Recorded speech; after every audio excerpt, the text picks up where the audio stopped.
1986 Radha Vinod Paul అంతర్జాతీయ ఖ్యాతి పొందిన famous Indian lawyer. బెంగాల్లోని కుషితాలోని దౌలత్పూర్లో ఆయన పుట్టింది ఈ రోజే. ఇంటర్నేషనల్ మిలిటరీ ట్రిబ్యునల్లో పనిచేశారు. జపాన్ యుద్ధ నేరాలపై ఆయన వాదించారు. దాంతో ఆయన వరల్డ్ ఫేమస్ అయ్యారు.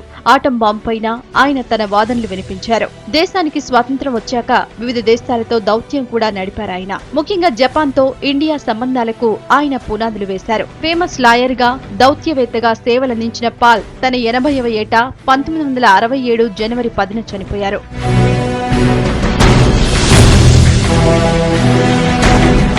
1924 సాబు దస్తగిర్ అమెరికా పౌరసత్వం పొందిన మొట్టమొదటి భారతీయ నటుడు. ఎలిఫెంట్ బాయ్ గా పాపులర్ అయిన ఇంటర్నేషనల్ యాక్టర్. 1930-40ల మధ్య అమెరికా, బ్రిటన్ లో ఆయన యాక్టర్ గా ఎన్నో సినిమాలు చేశారు. కర్ణాటక మైసూర్లోని కారాపూర్లో ఆయన పుట్టింది ఈ రోజే. పూర్తి పేరు సెలార్ షేక్ సబు. 1937లో వచ్చిన బ్రిటిష్ ఫిల్మ్ ఎలిఫెంట్ బాయ్ తో సాబు పాపులర్ అయ్యారు. 39 ఏళ్ల వయసులో హార్ట్అటాక్ తో 1963 డిసెంబర్ 2న చనిపోయారు సాబు దస్తగిర్.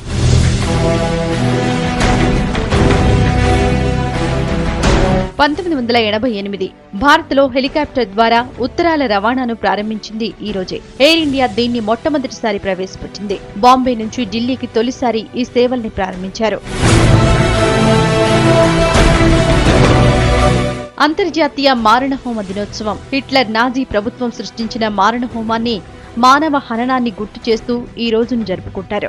జర్మనీలోని హిట్లర్ 60 లక్షల మంది యూదులను, 20 లక్షల మంది జిప్సీలను, 15,000 మంది హోమోసెక్సువల్స్ ను చిత్రహింసలు పెట్టి చంపేసింది ఈ రోజే. బాధితులకు శాంతి చేకూరాలని, ఇక ముందు మారణ హోమం, సామూహిక హననాలను నిషేధిస్తూ ఈ రోజును జరుపుకోవాలని నిర్ణయించారు.